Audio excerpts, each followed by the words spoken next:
I'm going to open this close reading with a question that I have in the text for you, but it's so powerful that I just want to go over it myself as well, because I really want to make sure that you're digging into the power of this. So we're just going to read the very first 3 little paragraphs there on the first page of the story. So I'm going to read through it and just kind of give you my close reading thoughts. We're going to look at literary devices and stuff like that.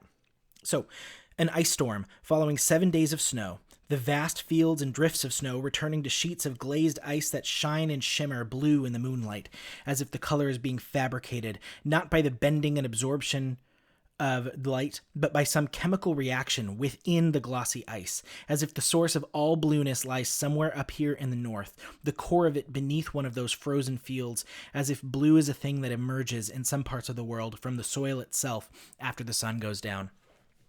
So already we are introduced to the power of nature and kind of the mystical nature of it as well.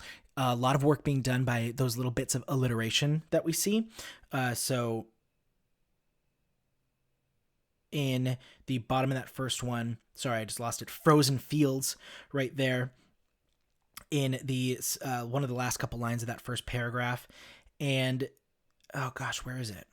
Shine and shimmer blue in the moonlight, right in the first couple of lines. Those kind of, I don't know, elevating the feel of it a little bit to a more mystical sort of a story that we are experiencing. Additionally, the power of nature, right? An ice storm. In San Diego, I can't even comprehend what a real ice storm would be. We get really excited when it hails in the middle of the day for a few minutes. A few weeks ago, I remember it hailed in the middle of the night, and my wife was upset because I woke her up and turned on the lights so that I could watch it for a little while, because in my sheltered Southern California experience, we don't get to see that very often.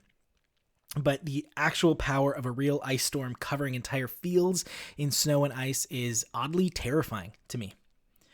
Moving on. Blue creeping up fissures and cracks from depths of several hundred feet. Blue working its way up through the gleaming ribs of Anne's buried dogs. Blue trailing like smoke through the dogs' empty eye sockets and nostrils. Blue rising like smoke from chimneys until it reaches the surface and spreads laterally and becomes entombed or trapped but still alive and smoky within those moonstruck fields of ice. Blue like a scent trapped in ice, waiting for some soft release, some thawing so that it can continue spreading. The power of the raw color blue, right? So this is a lot of personification we're seeing in here. Blue doing a lot of things that blue doesn't really do. But again, the blue is, again, just so powerful and desirous to escape. Something that is coming out of the earth and nature itself, as opposed to being something outside of nature, being produced by nature and powerfully looking for different ways to escape and get out.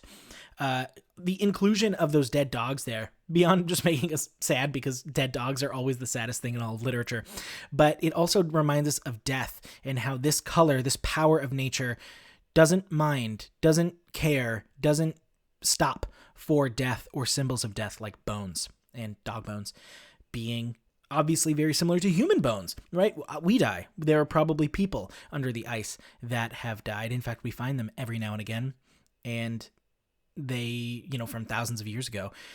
So the power of nature here, the power of blue, the personification of it, all of it working together to create this very clear image of nature itself as powerful and of kind of out of the control of mankind. That's what I get from these first few paragraphs.